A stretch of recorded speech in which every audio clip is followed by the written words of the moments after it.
Japanese kanji are one of the 3 scripts used to write Japanese. There are over 2,000 in common use, and they tend to give new learners quite the headache. In this video, we're going to start changing that. Kanji are a type of written character known as logograms or logographs in linguistics. All this means is that each character represents a word or small meaning, unlike the English alphabet, which only represents sounds. With that said, logograms also have some kind of phonetic component, known as a reading in the case of Japanese kanji. Many people new to Japanese argue that Japanese should get rid of kanji and just use the phonetic script hiragana. There are many reasons why I disagree with that, but we'll save that for a different video. What's most important is that kanji isn't going anywhere. So if you want to learn Japanese, you should probably learn kanji. Anyway, what we need to know about kanji is each kanji has a meaning in Japanese, but you can learn these meanings in English as well. There are rules for how to write every single kanji. If a kanji has 10 strokes, the order you're supposed to write them in is set in stone. While this is not something we worry about much for the English alphabet, it is considered very important for Japanese. While there are arguments to be made about whether or not it really is important, in handwritten Japanese, the order can have a major effect on what kanji looks like. That means it's probably worth paying attention to if you want to be able to write kanji or read written Japanese. Fortunately, when you know a few simple rules, this part isn't too difficult. We'll be covering those rules in the next video, so get subscribed if you don't want to miss it. But there's more. As if memorizing what kanji look like, what they mean, and how to write them wasn't enough, we also need to know how to read each kanji. This is where people really start getting tripped up. Kanji often have 3 or more different types of readings. One is called onyomi, literally sound reading. This is based on, but not identical to, the original Chinese reading. Most kanji were either borrowed or adapted from Chinese, and this is the reading that is often close to its Chinese counterpart.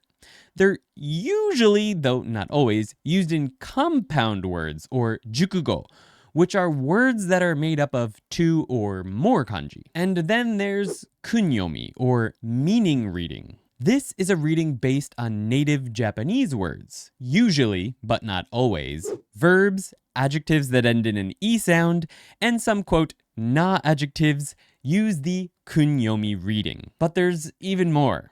Next are name readings, which are used when the kanji is in a, you guessed it, name. So far so good? Well, sometimes, and by sometimes I mean a lot of times, there are multiple onyomi, multiple kunyomi, and lots of name readings. There are even times when kanji have special readings that seem to come out of nowhere. If you felt a bit of despair when you first learned this, you're not alone. This is where a lot of people give up or get stuck for sometimes years. They think, how do I memorize all these? Well, the answer is you don't. That's how. In fact, you don't memorize any of them. I'll get to why in a moment when we talk about how I'd learn kanji if I was starting over. But if you like that fact, please be sure to like this video, as it really helps. At least I think it does. There's one extra part of kanji I want to tell you about before that, which makes differentiating them all much easier. To understand why that's important, though, we first need to quickly discuss a few of the ways other people go about learning Japanese kanji. Japanese kids learn kanji by writing them over and over, and over and over. They do this for about 9 years. And then if they want to get certified as knowing college-level kanji, they do it for 3 more. I do not recommend doing this. While sure, it works if you have 9 years to kill, Japanese kids have a huge advantage. They already speak Japanese. Knowing what word should come next in a sentence means that you can often intuit how to read a word with kanji, even if you haven't learned it yet. So if you don't have native level Japanese yet, this might take you even longer than them. This is probably the most common approach used in textbooks. You get the meaning in English or Japanese, the readings, and a word for each reading. What these textbooks are really giving you is a kanji dictionary listing, and you're expected to memorize that dictionary entry. This is often combined with flashcards or rote memorization. Or they tell you to think of each kanji like a picture and memorize it somehow that way. I don't recommend this any more than the native Japanese approach, which is why I usually don't recommend what's in the back of the textbook Genki for learning kanji. But there's more.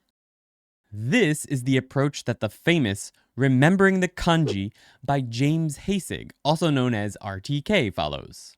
You learn all the English meanings for each kanji. Then, after you've learned to write each of over 2,200 kanji based on their English meanings and their broken down parts, you move on to memorizing the onyomi and kunyomi and name readings for each of them. This works well in the meaning and writing stage, but the approach falls apart when you get into the readings, as RTK offers no reasonable approach to memorizing all of those readings. Plus, even if you have a lot of free time on your hands, it takes at least 6 months just to memorize all of the meanings and writings. That means you might not be getting any useful Japanese practice for half a year or more, depending on how much time you have. This is what I started with, and I don't regret it, but I like how I do things now more, and I think you will too. By the way, the popular website Wanikani is a combination of this approach and the previous one. This is a hybrid approach to RTK, where you learn all the meanings without learning how to write, then learn the readings when you encounter the words randomly while reading. This isn't a bad approach, although I'm not a huge fan of spending months just learning the English meaning for each kanji. I think you can be more efficient with it. Not to mention, whether or not you encounter a kanji in your reading is left up to chance. This also leaves out writing, which studies have shown plays a huge part in helping you to memorize things. It also means reading early on will be a bit more tedious than it needs to be, since you haven't bothered learning any words for each kanji yet. So, how do I do it? Well, I take pieces from all of these. But to get into that, we first need to learn about how kanji are actually broken down. The first kanji most people learn is the number 1. Easy, right? It's just a line, or a 1, turned on its side. Number 2 is just 2 of these put together. Number 3 is 3 lines. Maybe this kanji thing isn't so bad after all. But then there's 4. 3. Aha! パターン見えてきたよ。もしかしたら漢字いけるかもしれないと思わせといて、いきなりこれ Why Japanese people? Why? わざとだろうこの罠。漢字難しいよ。Next! Well, good news and bad news. Let's go with the good news first. Just like 2 is made out of the kanji 1 and 3 is made out of the kanji 1 and 2, almost all other kanji are also made from other kanji or smaller parts. These parts are called radicals. James Hasig popularized using the meanings of official and some non-official radicals to create stories for each and every kanji, thus making memorization a breeze. Well, it made memorizing the meanings and writings of kanji simple, but did not help with learning the readings. Wanikani stuffs readings into those stories as well, but I personally find this gets out of hand very quickly. Anyway, James Hasig argued for imagining a single object or story that you could use over and over again for each radical, and then using those objects and stories for other kanji which contain those parts.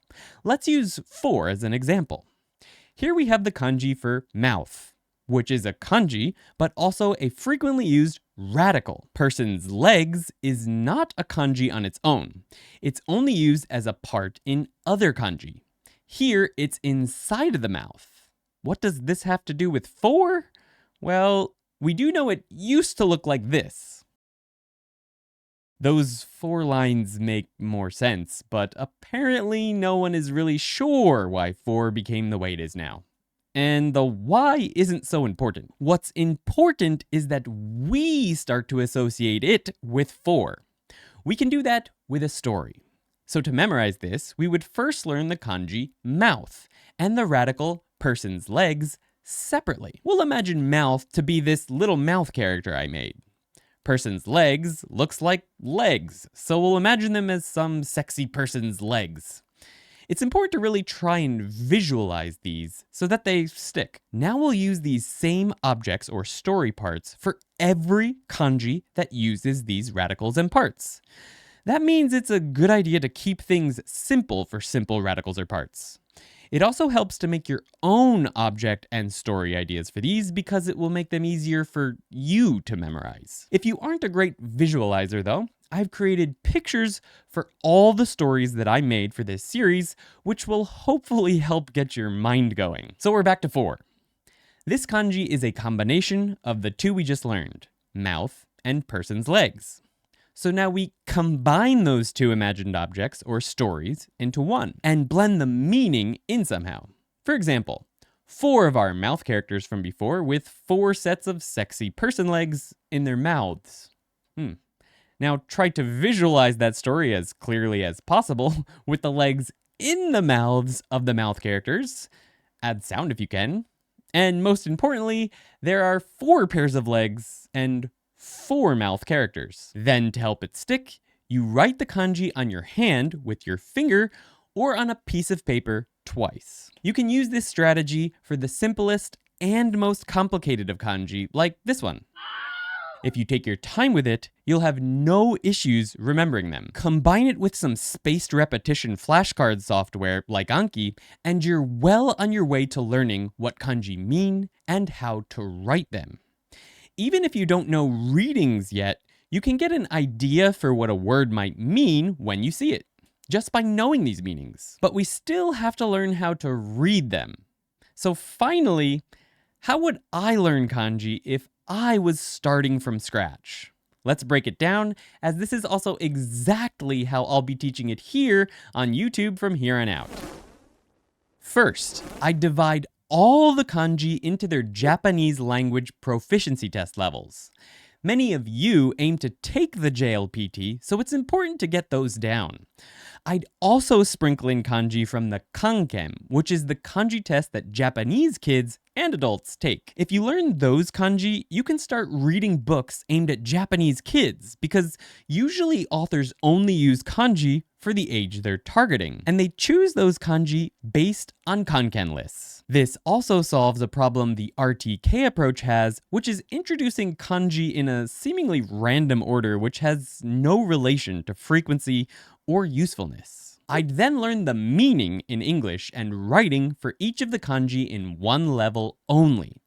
I'd start with the JLPT N5 combined with Kanken level 10, which are the lowest levels. This means I'd learn the meaning of about 118 kanji to start. Next, I'd use a spaced repetition flashcard app to memorize those meanings with writing on my hand or paper when I go through my cards each day. I'd probably learn between 5 and 20 per day, depending on how much time I had. That means that this step would take between 6 and 24 days. If you were to do RTK, you'd cover 2,200 kanji before moving on to the next step, which would take 110 to 440 days, depending on how much time you have. After I covered the meaning and writing for a single level, I'd then move on to words that use those kanji. I'd never think about the reading for each kanji separate from words, ever. I'd only learn words that happen to have the kanji I learned the meaning for. And I'd learn those words in the context of sentences. Sentences ideally using grammar and words that I already knew. ideally with audio. And I'd have each of those sentences in the same SRS flashcard deck I mentioned before. I wouldn't even think about the fact that, oh, this is X kanji and that's Y kanji in this word. This one has X reading and that one has Y reading. I'd just learn to read and write the word as it is. Next, I would write out each of those words on a piece of paper or at least on my hand every time they showed up on my flashcard reviews. Writing is shown to improve memorization significantly, so I highly recommend it. By the way, I'll link to some good kanji practice notebooks in the description if you want to keep your writing practice organized. After learning all of the words I chose for this level, I'd go back to step 1 and begin with the JLPT N4 and Kanken level 9 kanji. Learning kanji in this way, when you encounter kanji you know in a word you haven't learned yet, you'll actually already have a very good idea of how it should be read based on your experience reading and writing other words that contain the same kanji. And you'll never spend a moment trying to memorize the sound of a kanji out of context. And here's some more great news. I only think it's necessary to do this for around 800 to 1200-ish kanji. By that point, you'll be so used to kanji that you'll be able to start recognizing how to read kanji that you've only seen in other words. This is the point that I've reached in my own learning thanks to this method. And there's more great news. You may be wondering how to choose which words to learn and what list of JLPT kanji to follow.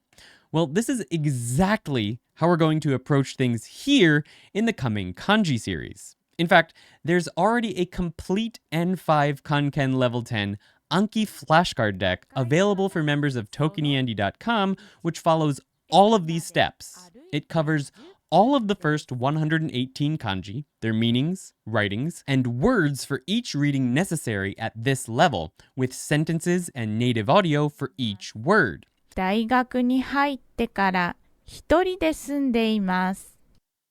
After finishing the deck, you'll have memorized nearly 1/4 of all of the vocabulary necessary to pass the JLPT N5, and you'll be able to read and write all of the kanji necessary to pass it as well. You'll have also gotten a lot of very useful listening practice as you review these cards each day. You'd even be able to pass the first kanji test that native Japanese kids take, the Kanken level 10. And there's one more member perk. We're releasing one video per week here on YouTube with a live stream after each video. But we're releasing those videos on ToKiniAndy.com as soon as we finish editing each one. Right now, there are already 4 available, so check that out if you're ready to get started right now. With that said, we will be covering all of this material for free here on YouTube over the coming weeks and months, so don't worry if you're not a member of the website just yet. There are lots of things about kanji that I haven't covered in this video. The history, special readings, kanji used for non-Japanese words, special characters, and more. For those things, we'll be covering them in later videos if we need them. So, are you ready to get started? If it's released, here is the next video in our new kanji series, Rules for Writing Kanji.